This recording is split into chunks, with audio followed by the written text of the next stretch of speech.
Donc, bonsoir à toutes, bonsoir à tous. Pardon.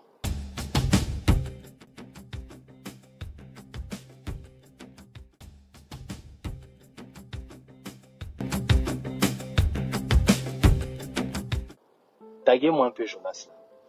Taguez-moi Jonas. Il faut me taguer Jonas. Hein? Taguez-moi Jonas. Aujourd'hui, je vais parler vite à Jonas. Jonas me cherche. Il me cherche. Donc, quand on cherche, on trouve. Hein, Jonas? Taguez-moi Jonas. Il me cherche. Taguez-moi Jonas. Appelez-moi Jonas, là. Taguez-le. Jojo. Viens ici. Viens voir papa. Viens voir papa. Viens voir papa, Jonas. Viens voir papa. Taguez-moi Jonas. Ok. Il y a Jack Sav qui dit Free Keliondo. Jack. Taguez-moi Jonas. Bien. Ok. Bon, je vais pas tarder. On n'est pas là pour les vues. On est là pour faire passer un message. Jojo. Tout à l'heure, j'étais en live. Tout à l'heure. Je ne sais pas. Est-ce que le son est bon? Faut me dire. Parce que là, parce que quand je vais lancer là, je n'ai pas envie d'avoir des problèmes. On me pose pourquoi les fils au CENI ont été libérés. Non, aujourd'hui là, je parle de Jonas à bord. Laissez la balle à faire des fils au CENI. Je ne suis pas dans le Congo-Ça. Je n'entre pas dans ça. Donc, laissez-moi le Congo-Ça. On est dans le réel. Vous savez, moi, j'aime le réel. Pour ceux qui me connaissent, j'ai toujours été dans le réel. Moi, je fonctionne dans le réel. Voilà. Jojo, tu étais en live tout à l'heure. Bon, c'est pas grave. Tu étais en live tout à l'heure, non? Voilà. Alors, je t'ai donné l'opportunité. Parce que moi, vous savez, moi, je suis pas trop dans les... J'ai jamais aimé la source sûre, en fait. Et tu te rappelles qu'à l'époque, lorsque j'étais déjà sur les réseaux sociaux, je le disais. Je ne suis pas l'homme de la source sûre. Je suis l'homme de l'analyse. L'homme de l'observation. L'homme de la première science. La science de l'observation. Tu te rappelles? Voilà. Source sûre, c'est pas mon truc. Moi, je fonctionne pas là-dedans. Oh, la source sûre a dit ceci. Non, moi, je suis pas dans le Congo-Ça. Moi, je suis dans des éléments. D'accord? Je suis dans les éléments précis. Et ensuite, je les interprète. Parce que Dieu m'a donné ça là. Que je couvre avec une casquette. Hein? Je couvre la casquette avec, pour réfléchir. Et donc, je suis pas basé sur la source sûre. Je suis pas basé sur, non, ça ne me regarde pas. Je vais te montrer quelque chose. Je suis parti de chez moi pour arriver ici, pour te montrer quelque chose, pour lancer mon live. Je vais te montrer quelque chose, pour que tu comprennes. Je vais te montrer quelque chose.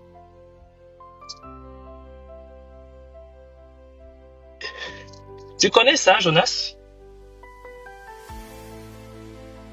Tu reconnais l'endroit là?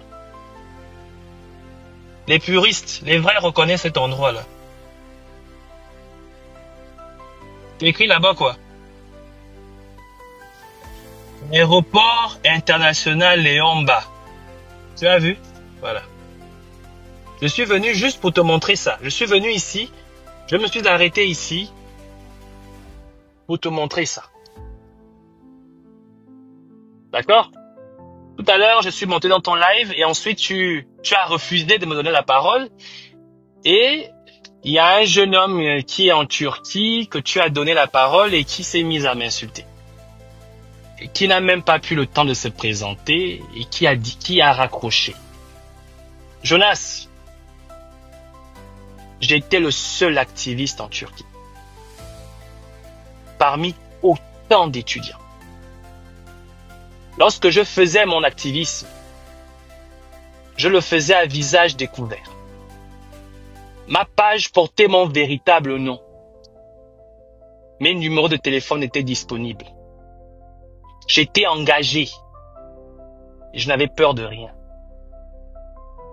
Je me cachais pas derrière un pseudo ou je sais pas trop quoi.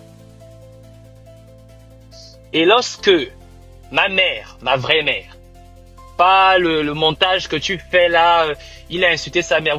C'est-à-dire que lorsque vous regardez le live, enfin la vidéo, vous n'avez même pas, on vous donne un bout de vidéo, vous ne regardez même pas le contexte de la vidéo. Et je ne vais pas vous rappeler je ne vais pas vous dire quel était le contexte. Je vous demande d'aller sur ma page. Ce n'est pas des vidéos cachées, c'est dans ma propre page.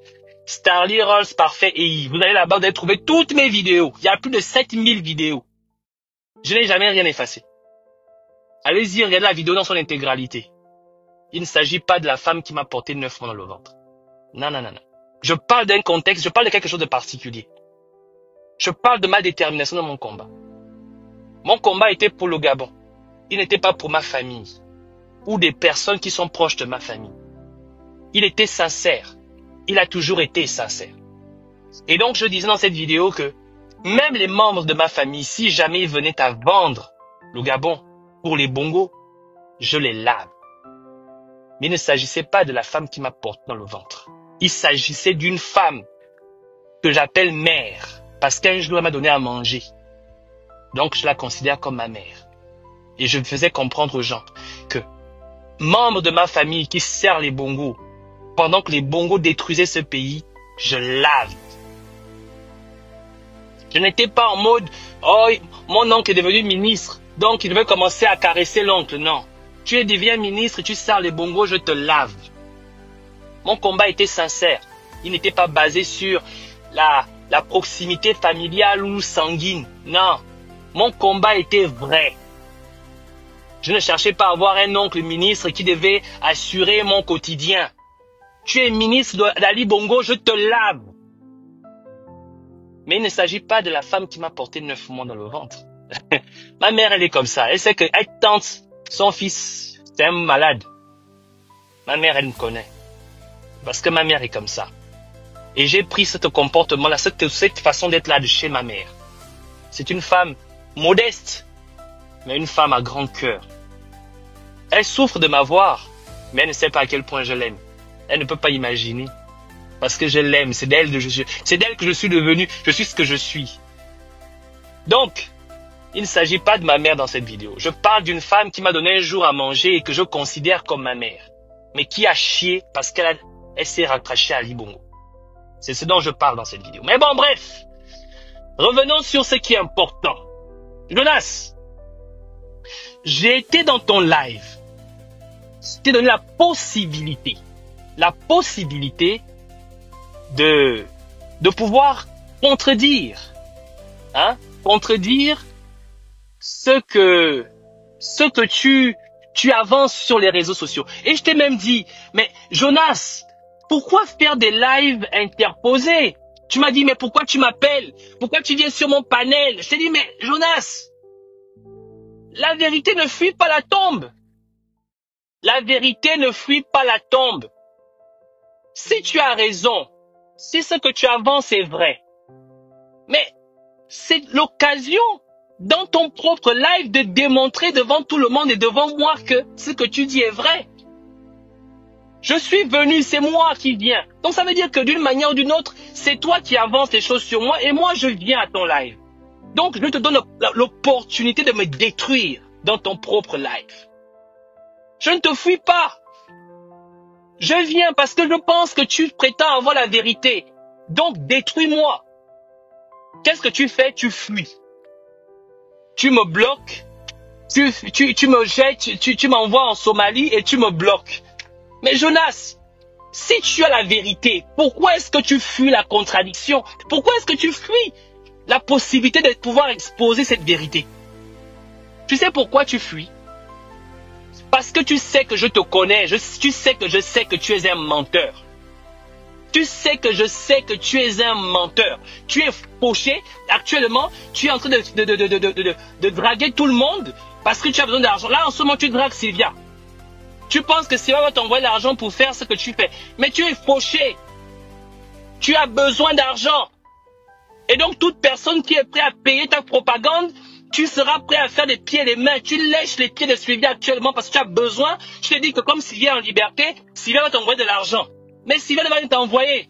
Tu penses que parce que Sylvia est en liberté, ses frères, ses cousins ou la famille Valentin va t'envoyer de l'argent pour faire de la propagande contre Olivier. Mais tu te trompes. Tu te trompes. Ça ne marche pas comme ça. Ça ne marche plus comme ça. Tu as fait ça avec Hervé Patrick Opianga. Tu as détourné, tu as mangé ces 15 millions. Tu as essayé de faire ça avec comment il s'appelle, Barreau Chambrier. En fait, ton truc à toi, c'est-à-dire que tu cherches toujours à trouver un moyen pour gagner quelque chose quelque part. Tu as voulu aller faire ça au Burkina Faso, on t'a dit qu'on n'a pas besoin d'un propagandiste. Tu es revenu à Paris. La France demande d'aller répondre à la plainte qu'on t'a envoyée. Pourquoi tu ne vas pas répondre à la plainte? Mais c'est quand même assez exceptionnel. Et là, c'est là où je me dis, mais tu as remarqué que dans ton live, il y avait à peine, je sais pas, une dizaine de personnes. Toi qui cherches les vues, moi, je n'ai pas besoin de vues, moi. Mon message est adressé à toi, Jonas. Ce n'est pas adressé à quelqu'un d'autre, c'est à toi. Donc, à un moment donné, Jonas, à un moment donné, tu sais, je vais t'expliquer une chose. Vous pensez que vos vidéos que vous sortez, vous dites les VAR, mais il n'y a pas de VAR. Je n'ai supprimé aucune de mes vidéos sur mes pages. Tu vas sur ma page, tu trouveras toutes les vidéos. Ma toute première vidéo est encore sur ma page. C'est pas des VAR. Donc tu vas, tu les trouves. Mais pourquoi j'ai laissé ces vidéos là-bas? En fait, c'est mon parcours dans le domaine dans le monde de l'activisme. C'est mon identité dans le monde de l'activisme. Je ne peux pas avoir aujourd'hui honte de ce que j'ai fait. Je me suis battu contre un système. Un système qui utilisait les armes. Un système qui utilisait le poison. Qui utilisait la répression. Je me suis battu contre ce système. Moi, je n'avais que mon Facebook et j'avais les démonstrations et j'avais la dérision. La dérision, c'est l'injure. L'injure, c'est de la dérision. C'est un mode de communication. Lorsque tu veux détruire une personne et que tu as les preuves, tu as l'argument, tu as aussi la dérision qui est un mode de communication. Donc, j'avais la dérision pour détruire ce système. Et aujourd'hui, vous venez me dire que, voyez-vous, c'était un mauvais combattant. Il a utilisé les mauvaises armes, les armes qui ne sied pas. C'est un enfant impoli. Ah non! Je luttais contre un système qui utilisait le poison, qui utilisait les armes, qui utilisait la police, qui utilisait les moyens de l'État pour maltraiter les Gabonais. Et donc d'utiliser les armes qui étaient à ma disposition. L'analyse, la démonstration, la dérision. Voilà les armes que j'utilisais en tant qu'activiste sur les réseaux sociaux. La sensibilisation, je l'ai faite. L'éducation, je l'ai faite. Les démonstrations scientifiques, je les ai faites. La dérision aussi, je l'ai fait. Donc, est-ce que je dois aujourd'hui, en tant que guerrier, en tant que soldat sur le terrain, sur le champ de bataille contre l'ennemi, me justifier des outils et des armes que j'utilisais pour lutter contre l'ennemi? Je ne vais jamais me cacher de ça. C'est la raison pour laquelle je n'ai jamais effacé mes vidéos. Parce que je luttais contre un système. Est-ce que j'ai besoin de me justifier pour ça? Est-ce que tu crois que moi j'ai peur que vous sortez ces vidéos? Vous ne remarquez pas que ça ne me dérange même pas. Au contraire, vous démontrez combien de fois je massacrais. J'étais un tueur du système. Et je n'ai pas fini. Aujourd'hui, j'ai l'administration. Par l'administration, je devais tuer ce système. Parce que ce système a encore des tentacules. Et il faut détruire ce système. Parce que la 5e République ne pourra jamais voir le jour comme on l'espère tant que les tentacules continueront à agir. Aujourd'hui, j'ai l'administration pour lutter contre ce système. Et je le fais avec fierté, avec détermination. Donc, je n'ai pas besoin de me justifier auprès de qui que ce soit parce que je lutte contre ce système. Oligui sait qui je suis. Il m'a rencontré. Il m'a dit ce qu'il attendait de moi. Et je lui ai aussi dit ce que j'attends de lui. On est clair à ce niveau-là. Donc c'est-à-dire que nous sommes en symbiose là sur cette question. On doit débarrasser ce pays de la mauvaise herbe. Et on va le faire. Tant qu'il sera en train de se battre pour ce pays, je vais l'accompagner. Que vous le vouliez ou pas, je vais l'accompagner. C'est comme ça. Rien ne va... En fait, il faut que vous compreniez cela. Je ne suis pas là pour vous faire plaisir. Je suis là pour me battre pour mon pays. Je me bats pour mon pays. Vous avez vu, je vous ai montré l'aéroport. Là, ça là. Ce que vous voyez là-bas. C'est l'aéroport international Léon-Mba. Que vous voyez là-bas. Pendant 5 ans, j'ai rêvé. Parce qu'il fallait que je te montre ça. Pendant 5 ans, j'ai rêvé de venir ici. Le jour où ma mère vient me rendre visite en Turquie, je pleurais à l'aéroport.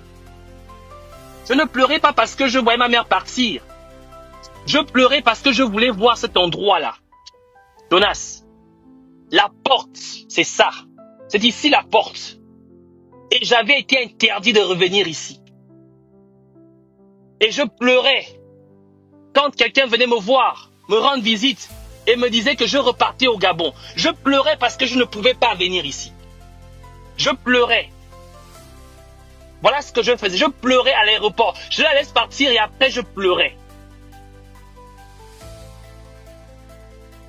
Je suis rentré. Je sers mon pays. Et tu crois que sortir les vidéos où je me battais contre le système Bongo va me faire flanchir? Tu crois vraiment que c'est ce qui va me faire flanchir, moi? Donc tu n'as pas compris, tu ne sais pas qui je suis en fait. Tu ne sais pas qui je suis. Je suis parfait et rappelle-toi bien de ça. Et je n'ai peur de personne. Ça n'existe pas chez moi la peur. La peur n'existe pas chez moi. Parce que je sais qui je suis. Je sais qui je suis. Jonas. Je n'ai estorqué personne de l'argent. Tu passes ton temps à estorquer. Tu as estorqué Bilé Binzé. Tu as estorqué, comment il s'appelle Hervé Patrick Opianga. Tu essaies même d'estorquer Sylvia Bongo et la famille Valentin. Mais toute ta vie,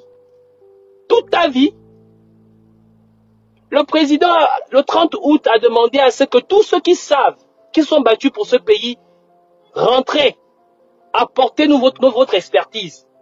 Jonas, pourquoi tu n'es pas rentré? Moi, je suis rentré. Quand je suis rentré, toutes ces vidéos étaient dans mes pages, étaient sur mes pages.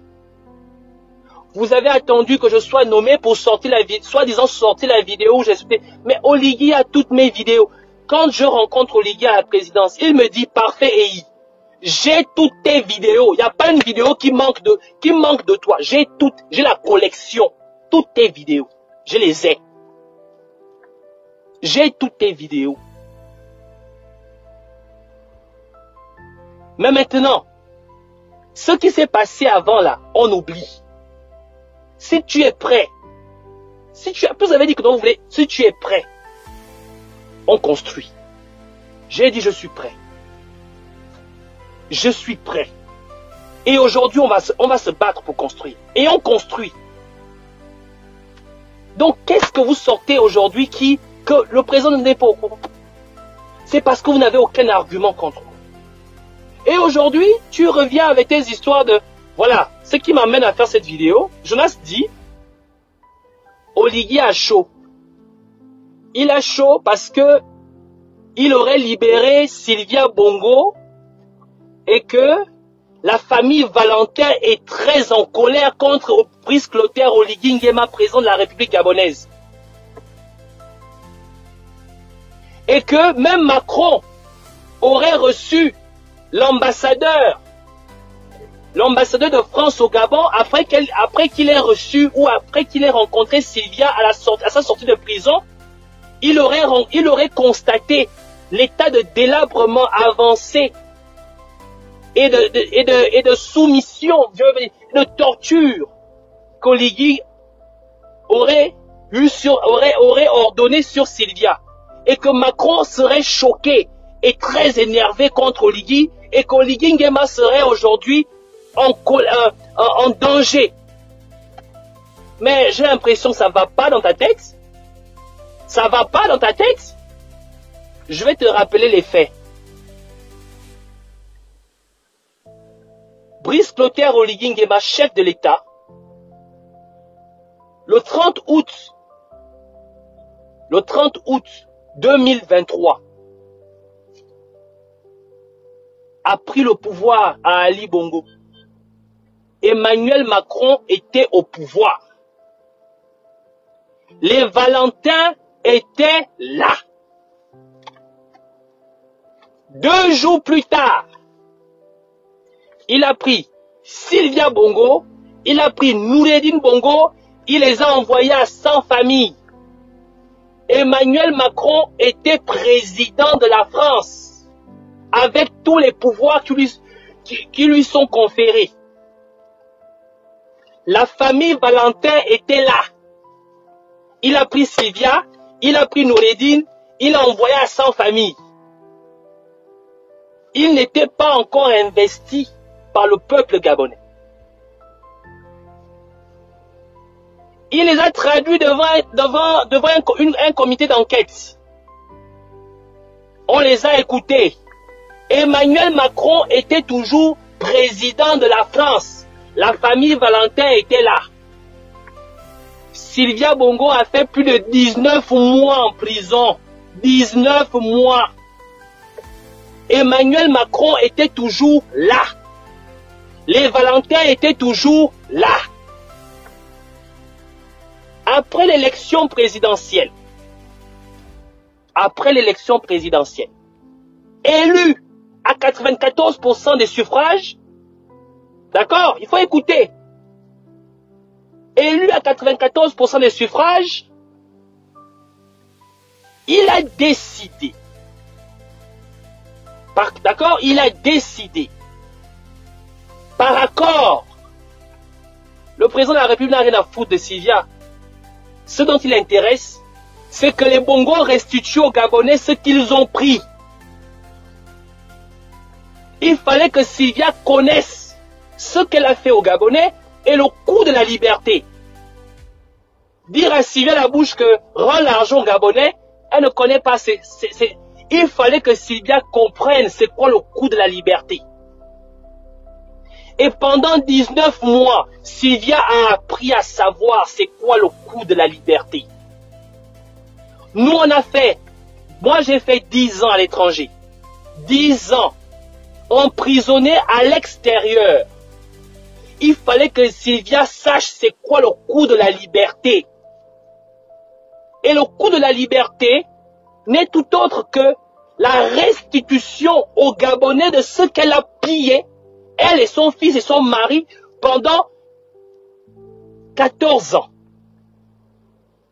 Et c'est ça qui fait que lorsqu'on libère Sylvia, soi-disant qu'elle part pour des questions de maladie, effectivement elle était en mauvaise santé. C'est ça, justement. Le coût de la liberté, la santé, ta santé est affectée. Dans le coût de la liberté, la santé elle est affectée. Ta liberté elle est affectée. Elle prend un coup. Ton humilité prend un coup. Ta personnalité prend un coup. Et on pose la question à Sylvia à ce moment. Dis-moi Sylvia, la prison ou la liberté? Sylvia répond la liberté. Ok, c'est simple. Donne aux Gabonais ce que tu leur as pris. C'est plus facile.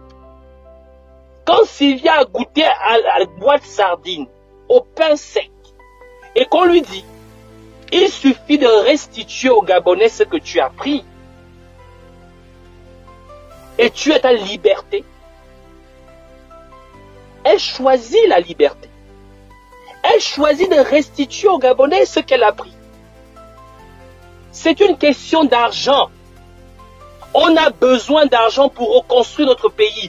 On a besoin d'argent pour impulser l'économie, pour impulser la croissance dans notre pays. Noureddine Bongo, seulement, en quelques années, a détourné plus de 2000 milliards au Gabon. 2000 milliards. Le budget d'une année de fonctionnement dans ce pays. C'est quoi Noureddine Bongo en prison? Et c'est quoi 2000 milliards pour le peuple gabonais? Mais on s'en fout de Noureddine, qu'il aille se faire foutre. On l'envoie là où il veut partir. Nous récupérons ce qui nous appartient. Tout ça là. Emmanuel Macron était chef d'État en France. Tout ça là, Sylvia Bongo avait ses parents. Alors, toi tu racontes que Oligui serait en train de paniquer parce que la famille Valentin serait mécontent du traitement infligé à Sylvia et à Nouridine. La famille Valentin, c'est qui? C'est qui? Elle était où pendant que Sylvia faisait 19 mois là à sans famille? Elle était où? Où était la famille Valentin? Emmanuel Macron était où pendant que Sylvia faisait 19 mois là à sans famille? Vous avez voulu inventer une histoire. Oh, Sylvia est dans une maison aux petits oignons, tranquille. C'est faux alors qu'elle était là sans famille. Elle était là sans famille. Emmanuel Macron était où? La famille Valentin était où? C'est aujourd'hui que la famille Valentin va rappeler à Oligui Nguema que il a maltraité Sylvia Bongo. N'importe quoi. Jonas, écoute-moi bien. Écoute-moi bien. Moi, je passe pas mon temps à venir sur les réseaux pour te répondre. Je n'ai pas trop ce temps-là, en réalité. Et je te promets que bientôt, je ne viendrai même plus sur les réseaux sociaux. Parce que je vais vraiment me concentrer sur mon travail. Et vois-tu, il va falloir que tu arrêtes. Il va falloir que tu arrêtes. Notre pays a besoin de ça là, le China. On appelle ça comme ça, les China. Analysez les choses. Je vous ai dit que le cerveau n'est pas fait pour porter les casquettes, Jonas. Le cerveau est fait pour réfléchir, je te l'ai déjà dit. Mais vous ne réfléchissez malheureusement pas. Ou vous refusez de réfléchir. Oh, Oligui est où? Oligui est où? Mais vous cherchez Oligui pourquoi? Oh, il a disparu. Oh, il a fui après avoir vendu l'île Bagné. Mais ça ne va pas chez vous? Mais réfléchissez un peu. Réfléchissez un peu. Oh, on découvre qu'il serait en France avec Sassou Nguesso. Il fait quoi avec Sassou Nguesso en France? Il a maintenant peur. Je vais vous expliquer. Parce que ça là, c'est fait pour réfléchir. Je vais vous expliquer. Dernièrement, il y a 2 semaines ou 3 semaines de cela,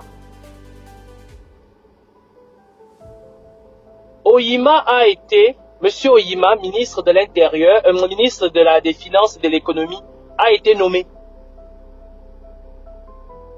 Tout en étant président,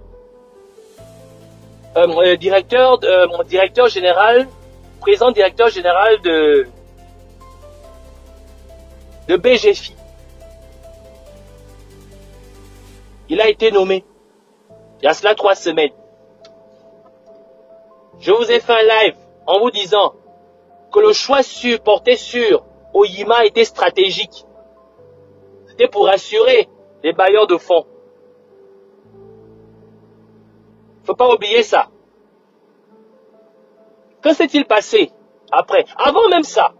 Avant ça. Le président de la République a été élu démocratiquement. Le Gabon a lancé un emprunt obligataire sur le marché de la sous-région. Il voulait lever 18 milliards. Les bailleurs de fonds qui, pendant la transition, nous mettaient de l'argent à notre disposition, ont jugé qu'il n'était plus possible de donner de l'argent au Gabon. Ils se sont empressés de publier sur les réseaux et des journaux que le Gabon n'est pas crédible. Ce que vous ne comprenez pas, c'est pas que le Gabon n'était pas crédible. Pendant la transition, ces bailleurs de fonds étaient prêts à donner de l'argent au Gabon à des taux d'intérêt très élevés. On parle à l'ordre de 25%. Après l'élection présidentielle, le président de la République est élu démocratiquement. Et lorsque le président de la République est élu démocratiquement, les bailleurs de fonds savent que désormais, si on doit prêter de l'argent au Gabon, ce sera au taux normal, entre 4 et 5% de taux d'intérêt. Or, ça n'arrange pas aux bailleurs de fonds. Donc, les bailleurs de fonds voulaient que nous continuions à rester dans la transition, parce que dans la transition, nous faisions des prêts à des taux d'intérêt de 25%. Donc, l'élection présidentielle n'arrange pas les bailleurs de fonds. Parce que désormais, le Gabon est un pays souverain, avec un chef d'État élu démocratiquement à 94% des suffrages exprimés, à 71% de taux de participation. Ça, c'est un problème pour les bailleurs de fonds, qui voient le Gabon comme une vache à lait. Première étape, il faut te mettre ça dans ta tête. Moi, je vais te raconter ce qui s'est passé dans ce pays-là. Pas le Congo, ça que tu fais. Deuxièmement, que va-t-il se passer? Le chef de l'État choisit Oyima, Henri-Claude Oyima, comme ministre de l'Intérieur, ministre de l'économie et des finances. Tout en sachant que ce qu'Oyima gagnera en tant que ministre de l'économie et des finances n'est rien par rapport à ce qu'il gagnait déjà en tant que président directeur général de la BGFI, qui est déjà depuis 40 ans.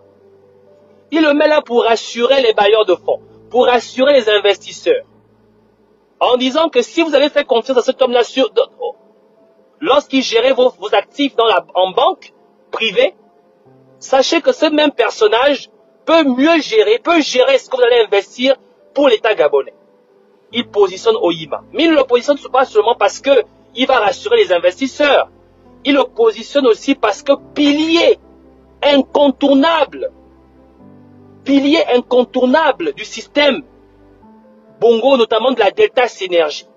Donc, une personne sûre qui peut l'aider, lui, à pouvoir récupérer ce qui a été pillé par les Bongos durant 50 ans.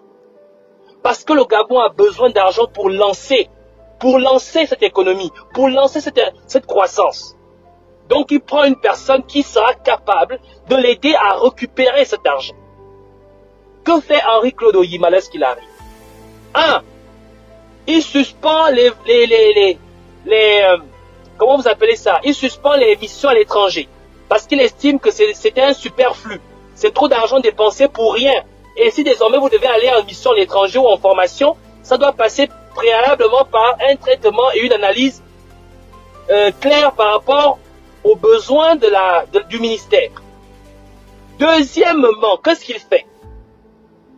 Il suspend les baux de l'administration gabonaise. Donc, toutes les maisons, tous les bâtiments, soi-disant dont l'administration publique est locataire, chez qui soi-disant l'administration publique est locataire, plus de paiement. Mais qu'est-ce que tu as compris dans cette affaire-là? À quel moment les baux sont suspendus? Au moment où Oligui Nguema se trouve en France. Que se passe-t-il en France? Je t'explique, il faut que tu écoutes. Que se passe-t-il en France? L'enquête préliminaire sur les biens mal acquis est arrivée à son terme. Il faut écouter, Jonas. Le cerveau là, c'est pas pour les casquettes.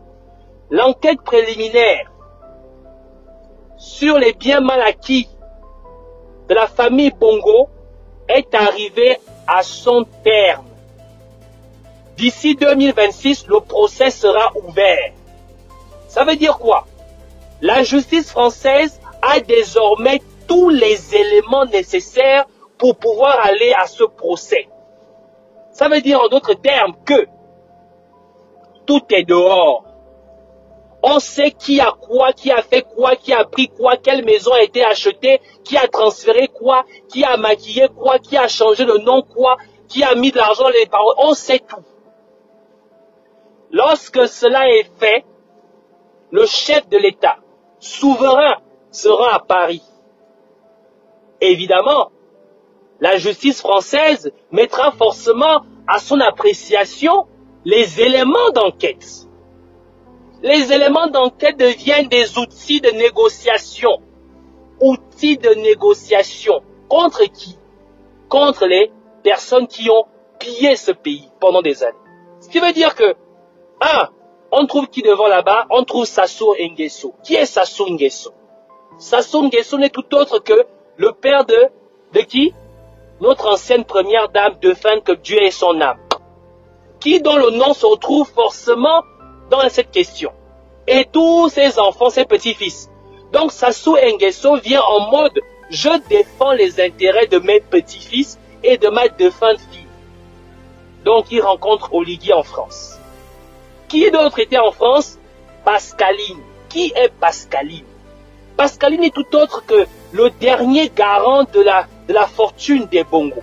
Donc, les deux antagonistes principaux se retrouvent à Paris. C'est-à-dire, on sait qui a fait quoi et qui a fait quoi. Donc, comment on fait? Brice Clotaire Oligui a une façon de fonctionner.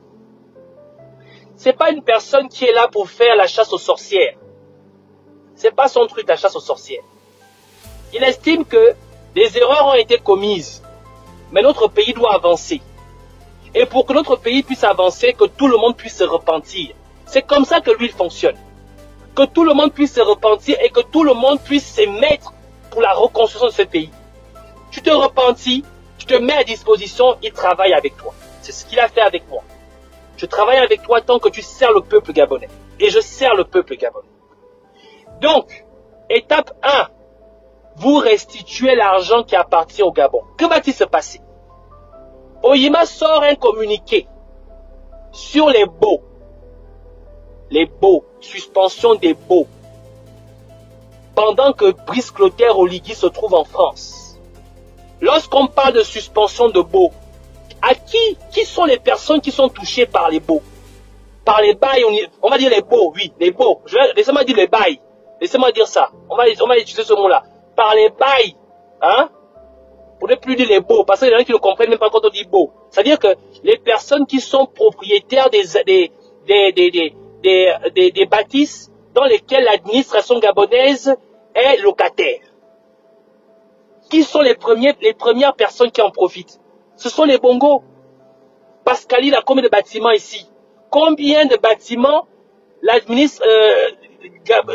des bâtiments à Libreville où l'administration gabonaise est locataire? Elle en a plein. Les Bongo, en fait, toute l'administration gabonaise est locataire chez les Bongo. Toute l'administration gabonaise est locataire chez les Bongo. Lorsqu'on suspend le paiement des loyers, on coupe l'argent à qui? On coupe l'argent aux Bongo. Mais qu'est-ce qui donne le pouvoir à Henri Claude Oyima de pouvoir le faire? C'est parce qu'ils ont en sa possession, il a en sa possession un moyen de pression.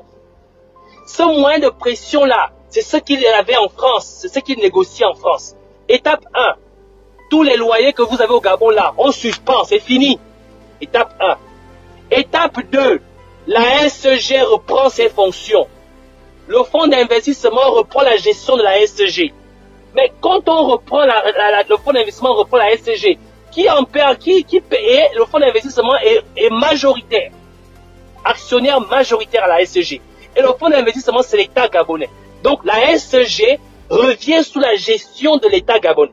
Puisque l'actionnaire majoritaire, c'est lui qui lance le processus de gestion. Donc l'État redevient gestionnaire de la SG. Pourquoi l'État redevient gestionnaire de la SG? Parce qu'on a cédé. On a cédé des actifs. La négociation se fait à Paris. Vous cherchez Oligui, pourquoi? Oligui se bat pour le peuple gabonais à Paris, contre ceux qui l'ont pillé pendant des années. Vous le cherchez pourquoi? Faut réfléchir. Commence à réfléchir. Donc, à un moment donné, tu comprends que la réalité dans tout ce qu'on est en train de faire, d'accord? La réalité de tout ce qu'on est en train de faire, c'est une question d'argent. C'est l'argent. L'argent pour le Gabon. L'argent pour lancer le développement dans ce pays. C'est ce qui nous intéresse. C'est rien que ça qui nous intéresse. Nous avons besoin d'argent pour construire Libreville 2. Nous avons besoin d'argent pour impulser la croissance dans ce pays. Et cet argent-là, une bonne partie de cet argent se retrouve dans les mains de ces personnes-là. Parce que ce qui va se passer, c'est que lorsque le procès sera ouvert, beaucoup de personnes se retrouveront sur la paille. Beaucoup de personnes seront humiliées. Beaucoup de personnes seront traînées dans la boue. Nombreuses de ces personnes aujourd'hui viennent voir le chef de l'État disant ceci. Monsieur le Président, je suis prêt à donner tout ce que j'ai pris ou tout ce qui me reste. De grâce, ne m'humiliez pas. Ne m'exposez pas. Et comme je vous ai dit, Brice Clotaire Oligui n'est pas venu faire la chasse aux sorcières. Il est venu pour libérer le Gabon et le développer. C'est ce qu'il, la souveraineté de financière de ce pays, c'est pour ça qu'il est là. La souveraineté économique de ce pays, la souveraineté alimentaire, c'est ce qui a emmené le président de la République ici. C'est ce qui l'a emmené au Gabon. Il n'est pas venu pour faire la chasse aux sorcières à qui que ce soit. Il n'en a pas besoin. Pas qu'il ne peut pas le faire, mais il n'en a pas besoin. Il n'en a pas besoin. Le peuple gabonais a besoin de manger à sa faim. Et pour ce faire, on va récupérer ce qui a été pillé pour le restituer au peuple gabonais. À quoi ça nous sert Sylvia Bongo morte en prison? À quoi ça nous sert Sylvia Bongo morte en prison? À quoi ça nous sert Noureddin Bongo mort en prison? À rien du tout. Un homme, lorsqu'il est en vie, il a plus de valeur que lorsqu'il est mort. D'accord? Que lorsqu'il est mort. Alors on a besoin d'une Sylvia Bongo en vie, capable de nous dire que l'argent du Gabon a été transféré dans tel compte bancaire, dans tel paradis fiscal, que d'une Sylvia Bongo morte, qui ne sera pas capable de nous dire où l'argent du Gabon est passé. Il faut que vous le compreniez. Alors, quelqu'un me parle de justice. Où est la justice? La question qu'on pose. Où est la justice? Vous savez, la politique, c'est ça le problème de la politique. La politique est un couteau à double tranchant. C'est pas fait pour tout le monde. La politique, c'est quelque chose où il faut aimer pour comprendre. Parce que si tu n'aimes pas la politique, tu ne peux pas comprendre la politique. Dans cette affaire, certains diront qu'il n'y a pas justice pour le peuple gabonais, mais d'autres diront qu'il y a justice pour le peuple gabonais. C'est ça. Ça dépend de quel côté on se retrouve. Moi, je peux dire que il y a eu justice pour le peuple gabonais. Sylvia Bongo a fait 19 mois à 100 familles. Elle part de là avec une maladie, on parle d'un cancer, et elle restitue. Elle trouve un moyen de négociation pour restituer au peuple gabonais ce qui lui appartient. C'est une forme de justice. D'autres diront, Sylvia doit taper 50 ans en prison et elle meurt là-bas, on s'en fout. C'est aussi une forme de justice. Donc, la justice, il y en a. Il y a justice. Ça dépend de quelle façon vous percevez le mot justice. Ça dépend de quelle manière vous percevez le mot justice. C'est-à-dire que nous sommes en politique. Arrêtez de penser qu'on est encore dans l'émotion. Nous sommes en politique. Nous avons élu un homme. Nous avons donné les clés de ce pays, le plein pouvoir pour faire des choix pour l'intérêt de notre pays. Ce n'est pas parce qu'il ne vous dit pas tout ce qu'il fait que forcément il le fait contre vous. Non, c'est un chef d'État. C'est un chef d'État et il sait comment il fait ces choses. Il est vrai qu'on a un problème de communication, c'est vrai. Mais n'oubliez pas qu'il a dit une chose. Je préfère être malin que être intellectuel. Je préfère la malice que l'intellectualisme. N'oubliez pas que l'homme qui a gouverné ce pays pendant 40 ans, Omar Bongo, n'avait pas un diplôme universitaire. Omar Bongo est passé de pantin français, pantin de la France, à chef d'État de l'État français. Omar Bongo est passé de pantin de la France à chef d'État français. Il n'avait jamais eu un diplôme universitaire. Il n'était jamais allé à l'ENA. Quand je dis chef d'État français, c'est que Omar Bongo pouvait choisir qui sera Premier ministre en France. Omar Bongo pourrait choisir qui sera ministre de l'Intérieur en France. Mais il n'était jamais allé à l'école. Ça veut dire que Omar Bongo s'est servi de sa malice pour devenir l'homme le plus puissant d'Afrique et l'une des personnalités les plus puissantes d'Europe. Avec la malice.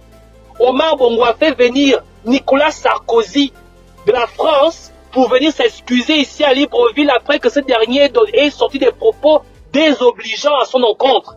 Nicolas Sarkozy a pris l'avion, il est venu ici à l'aéroport que vous voyez là. Nicolas Sarkozy est descendu là. Il est allé au bord de mer, il est excusé. Il allait demander pardon. Omar Bongo a fait ça. Mais il n'était jamais allé à l'ENA. Donc, à un moment donné, ne pas avoir été à l'université et avoir la capacité de pouvoir poser ses pions dans un jeu d'échecs est nettement mieux que d'avoir été à l'université et ne pas percevoir quand il faut jouer ses pions. Et c'est ce que aujourd'hui Oligui Nguema est en train de faire. Il joue ses pions. Alors, Sylvia Bongo morte en prison, elle nous aurait apporté quoi? On récupère la maison, on récupère les biens, en Angleterre, on récupère les biens au Maroc, on récupère les biens dans les paradis fiscaux, et bien d'autres encore, dont on ne sait peut-être pas encore, mais on récupère ce qu'on a à récupérer. Et en contrepartie, on leur donne leur liberté. Elle ne nous sert à rien du tout. Nous voulons simplement récupérer ce qui nous a été volé et pillé, parce que notre pays en a besoin. Notre jeunesse en a besoin. Nous en avons besoin. Maintenant, il ne vous a pas dit là où il est allé, il ne vous a pas dit ce qu'il faisait, ça là c'est pas important. Dès l'instant où à chaque déplacement qu'il fait, il le fait pour l'intérêt supérieur de la nation. Faut pas oublier ça. Faut pas oublier ça. Et pour revenir maintenant sur l'île Mbagnié, et je termine par là. Peuple gabonais, la dernière fois j'ai dit ceci. La politique n'est pas faite pour des enfants. La politique, c'est pas pour les enfants. L'affaire de l'île Mbagnié a tellement de... Il y a tellement de profondeur que ça ne sert à rien d'aller dans l'émotion. Ça ne sert à rien d'aller dans l'émotion. Parce que l'île Mbagnié, c'est une question d'ego, de nationalisme. Lorsque nous avons un cas comme l'île Mbagnié, on ne tourne pas le dos à l'exécutif en tant que Gabonais, en tant que citoyen. On garde une position dogmatique. On dit ceci. Nous n'allons rien céder. Étape 1. Pourquoi? Parce que le positionnement national, le nationalisme à ce moment-là, donne le pouvoir, donne la force au chef d'État. Quand il va négocier, il ne négocie pas à 50-50, il négocie à 80-20 ou à 60-40. 60 pour le Gabon, 40 pour la Guinée équatoriale. Parce que vous avez positionné le nationalisme comme fer de lance. Nous ne cédons rien. Mais lorsque vous dites, oh, Oligui Nguema a vendu l'île Mbagnié, vous envoyez votre chef d'État aller négocier avec comme force le doute. Le doute que l'Occident veut que vous ayez. Le doute que les détracteurs veulent que vous ayez. Le doute que ceux-là à qui le CTRI, à ceux-là à qui la prise du pouvoir par Brice Clotaire Oligui fait le plus mal veut que vous ayez. Qui peut nous dire aujourd'hui comment et quand Oligui Nguema a vendu les îles? Qui? Personne. Qui peut nous amener la preuve de cela? Personne. C'est parce qu'on veut que vous ayez ce type de discours. Alors que vous devriez avoir le seul discours. Nous ne céderons rien. Vous donnez la force à votre chef d'État. Nous n'allons rien céder. Cette position-là fait que quand le président de la République se retrouve devant son homologue, il sait que derrière moi, mon peuple dit, on ne cède rien. Donc il vient avec une force de négociation. C'est la politique. C'est ça la politique. C'est pas la première fois que l'Italie fait à ce genre de problème. Ils ont le même conflit avec la Grande-Bretagne. Ils ont le même conflit avec le Maroc. Ils ont le même conflit avec la France. Ils partagent des territoires comme ça. Donc, ce n'est pas la première fois que l'Espagne se retrouve dans ce genre de situation ou lègue ce genre de terre. On vous dit que l'île Mbagnié appartient au Gabon et on vous dit que les eaux autour de l'île Mbagnié appartiennent au Gabon. L'île Mbagnié appartient à la Guinée équatoriale et les eaux autour de l'île Mbagnié appartiennent au Gabon. Qu'est-ce que ça veut dire? Ça veut clairement dire que le seul moyen pour pouvoir explorer ce pétrole sera que la Guinée équatoriale cède quelque chose au Gabon. C'est ce que vous ne comprenez pas. Ce n'est pas le Gabon qui est perdant dans cette affaire, mais la Guinée équatoriale qui est perdante dans cette affaire. Parce qu'il faut bien que vous percevez les choses. Pour exploiter le pétrole de l'île Banié, on peut le faire de deux manières.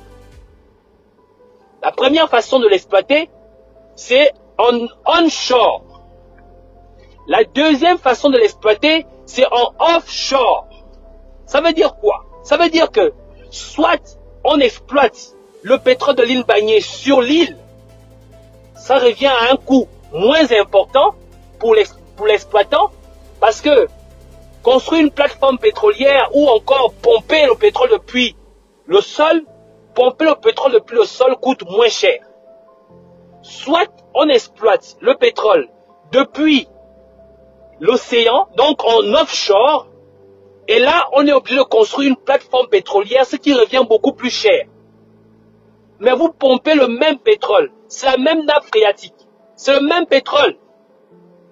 Donc, si on vous dit que le Gabon, les eaux appartiennent au Gabon, le Gabon peut exploiter ce même pétrole en offshore. La différence, c'est que ça nous coûtera beaucoup plus cher que la Guinée équatoriale qui va l'exploiter en onshore, donc notamment sur terre. Mais par contre, là où la Guinée équatoriale ne va pas gagner, parce que si tu exploites le pétrole sur l'île Banié, il faut bien que tu puisses transporter ce pétrole. L'Azerbaïdjan, pour vendre son gaz en Europe, ils font passer la pipeline par la Turquie. Ce qui coûte, ce qui donne un droit de passage à reverser à la Turquie. Si la Guinée équatoriale doit exploiter Mbanié, ils doivent faire passer leur pipeline par les eaux gabonaises, ce qui leur donne un droit de passage. Donc, ils vont verser un droit de passage au Gabon. Ça veut dire que, 1, ils vont exploiter leur pétrole. 2, ils vont payer au Gabon le droit de transporter leur pétrole. 3, le Gabon peut exploiter ce même pétrole. Et 4, et le transporter vers Libreville sans avoir à payer un droit de passage. Parce que les eaux territoriales appartiennent au Gabon. En d'autres termes, sous l'exploitation de du pétrole qui se trouve sur l'île Banié, le Gabon a les moyens aujourd'hui, ou encore la technologie existe aujourd'hui pour pouvoir l'exploiter sans avoir à aller sur l'île. Donc la Guinée équatoriale ne peut pas être forcément le seul gagnant dans cette histoire. Mais maintenant quand on revient sur Terre, la Guinée équatoriale a investi sur Malabo, sur Ebibine. Il est clair qu'ils ne vont pas céder leur investissement. Mais si on doit appliquer le droit international, si on doit appliquer cette décision, mais le perdant c'est qui? Mais le perdant c'est les Équato-Guinéens qui ont investi énormément sur ces terres. Donc en d'autres termes, la décision par la Cour internationale de justice n'est qu'à l'avantage du peuple gabonais. C'est pas le Gabonais le Gabon qui est perdant, c'est l'Équato-Guinéen qui est perdant sur ça. Mais bref, ça c'est une autre histoire. C'est une autre histoire. Parce qu'aujourd'hui, la coopération qu'on veut mettre en place entre le Gabon et la Guinée équatoriale est dans un but, celui de solidifier les deux pays, tout en préservant les intérêts du peuple gabonais dans ces accords. Et c'est ce qui fait en sorte qu'aujourd'hui, pour le chef de l'État et pour la Guinée équatoriale, il est question de trouver un accord ou trouver un consensus qui va faire en sorte que nos deux pays sortent gagnants. Le conflit ne sert à rien. Les gens qui viennent vous dire que la Guinée, Oligui Nguema aurait vendu les îles à la Guinée équatoriale sont juste là pour vous distraire. Dans l'émotion. On n'est plus dans l'émotion. On sort de l'émotion. Ce qu'il faut aujourd'hui, c'est dire aux Gabonais ce qu'il faut faire et comment ils doivent se tenir, se contenir. Comment on doit garder ce bloc autour du chef de l'État, ce bloc du nationalisme. Comment on doit observer ce qu'on doit faire dans les années à venir. Voilà de quoi il en est question ici, sur la question de l'île Banié, sur la question des territoires entre la Guinée équatoriale et le Gabon. Donc, pour revenir à la base de notre sujet, Jonas Mulenda, à un moment donné, je t'ai déjà dit, Je te l'ai déjà dit. Faut pas avoir peur. Et puis ton histoire de dire aux gens, je vous montre comment vérifier si vous êtes sur écoute. Oh, c'est ridicule, Jonas. Hein, c'est ridicule. Parce qu'en réalité, tu dois comprendre une chose. On n'a pas besoin de mettre les Gabonais sur écoute. D'abord, pour deux raisons. Un, ça coûte trop cher. Parce que on ne met pas les gens sur écoute parce qu'il faut mettre les gens sur écoute. On met les gens sur écoute parce qu'ils sont utiles à mettre sur l'écoute. Ça coûte cher. Ça coûte en personnel parce que il faut comprendre que écouter une personne, c'est au moins 2 personnes ou 3 personnes qui doivent être actives pour écouter une seule personne. On a quel personnel? On va mettre les gens sur écoute par rapport à quoi? Oh, vous êtes sur écoute. Olingigema vous a mis sur écoute. Voilà comment il veut faire. Dièse, étoile, 6, dièse. Ça, c'est des conneries, ça. Ce code vous permet de voir juste est-ce que les ports de micro et autres sont actifs. C'est tout, et les désactiver. C'est pas ça qui va empêcher de mettre sur écoute. Et puis, il faut comprendre une chose. Lorsqu'on doit mettre une personne sur écoute, on n'a pas besoin d'activer ses ports.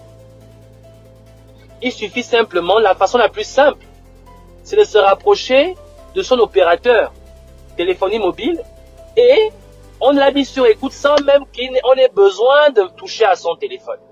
La deuxième manière de mettre une autre personne sur écoute, c'est que une personne se rapproche d'elle, prenne son téléphone et installe un logiciel espion. Il faut qu'on soit au minimum en contact avec la personne. La troisième manière de mettre sur écoute, il faudrait installer un logiciel qui permet de le faire. Du moins un logiciel on a par exemple Pegasus et autres qui existent. Utiliser Pegasus, logiciel créé par des Israéliens pour mettre les gens sur écoute. Donc, est-ce que on a vraiment besoin de ça? On n'a même pas besoin de ça dans ce pays-là. Nous, tout ce que nous voulons, c'est notre argent. Nous voulons notre argent. C'est l'argent que nous voulons. Donc, si tu peux nous aider à récupérer l'argent des bongos, il n'y a pas de problème. Si tu ne peux pas nous aider à récupérer l'argent que les bongos ont pillé, laisse-nous tranquilles. D'accord? Donc, Jonas. Et puis, je voudrais juste terminer en te disant ceci. Arrête d'instrumentaliser les pauvres enfants. Le petit qui est venu dans ton live là pour m'insulter là, qui l'a appelé de la Turquie là. Je ne vais pas répondre. Je ne vais pas m'en prendre à lui. Ça ne m'intéresse pas. C'est pas dans mes habitudes. Je m'en prends pas aux gens. Moi, je suis une personne qui estime que les gens ont le droit de dire ce qu'ils pensent. Mais toi, je te demande juste une seule chose, Jonas. Va répondre à la plainte. On a envoyé un avocat. Tu as reçu la convocation pour diffamation. Va répondre à la plainte. Tu es garçon.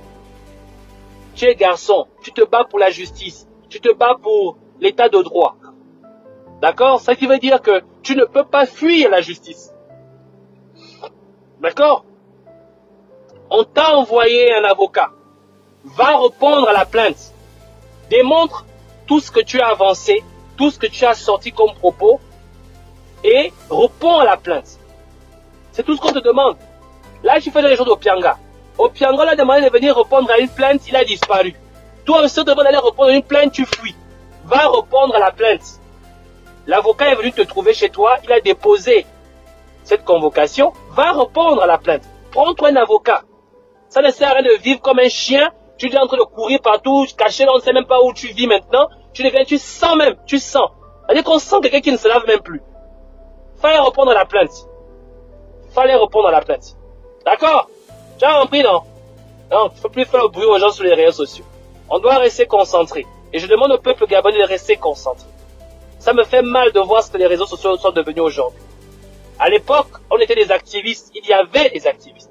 Aujourd'hui, il n'y a que des influenceurs. Ça me fait mal. Parce que les activistes sont partis. Il ne reste maintenant que des influenceurs. Des gens qui veulent faire des vues. Vous ne me verrez jamais faire un live sur TikTok. Moi, je suis pas là pour faire ça, pour satisfaire les gens. Non. Je fais un live sur mes Facebook. J'ai toujours fait des lives exclusivement sur Facebook. Jamais vous me verrez faire un live sur TikTok. Jamais. Je suis resté de la vieille école. D'accord? Donc, Jonas, va répondre à la plainte. Ok? Va répondre à la plainte.